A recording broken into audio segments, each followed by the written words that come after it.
वंदे माननीय प्रधानमंत्री नरेंद्र मोदी साहेबे जे આપણને એક સંદેશ આપ્યો છે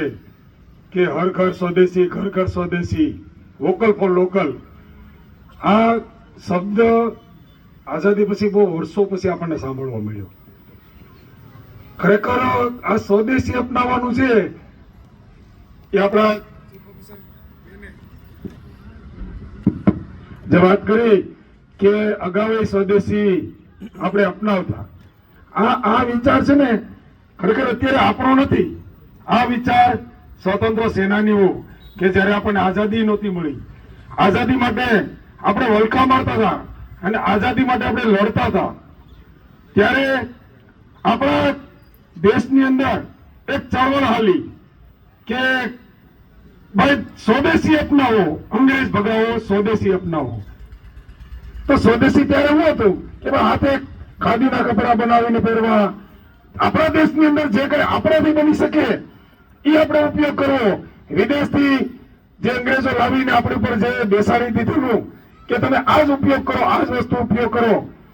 આપણને ચાના ચુસ્કા મારતા કરી દીધા, મફતમાં ચા આપીને, આવા ઘણા આપણને અંગ્રેજોએ મુદ્દાઓ આપેલા, પણ આપણે સ્વદેશી અપનાવી અને ધીમે ધીમે કરીને આઝાદી તરફ વળ્યા અને આઝાદી આપણને મળી। પરંતુ પછીના ગાળાની અંદર આ સ્વદેશી ચીજો ભૂલાઈ ગઈ, સ્વદેશી અપનાવવાનું આપણને ભૂલાઈ ગયું। વળી આપણને અત્યારે આપણા માનનીય મોદી સાહેબે આપણને યાદ કરાવ્યું છે કે સ્વદેશી અપનાવો, હર ઘર દેશ માટે સ્વદેશી હોવો જોઈએ। કંઈક ને કંઈક જેમ બેને વાત કરી કે આપણે 100% સ્વદેશી બનવું, તો બહુ જ લાંબો સમય નીકળી જશે, પણ હાલમાં પણ આપણે આપણા દેશની અંદર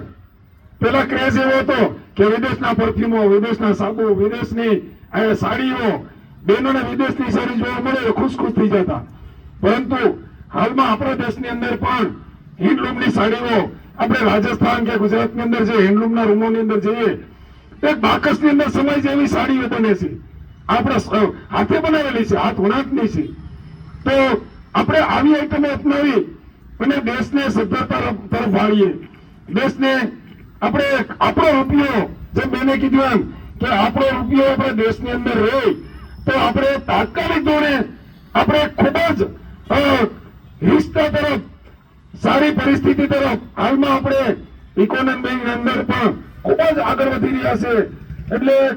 જો આપણે આ તરફ પગલા માંડશું, એવું નથી કે બેને કીધું 100% આપણે થઈ શકીએ, પરંતુ હું એક નિયમ લેવો જોઈએ, આપણે આવો સંકલ્પ લેવો જોઈએ કે જે સરકાર અત્યારે આવા મોટા મોટા મેળાઓનું આયોજન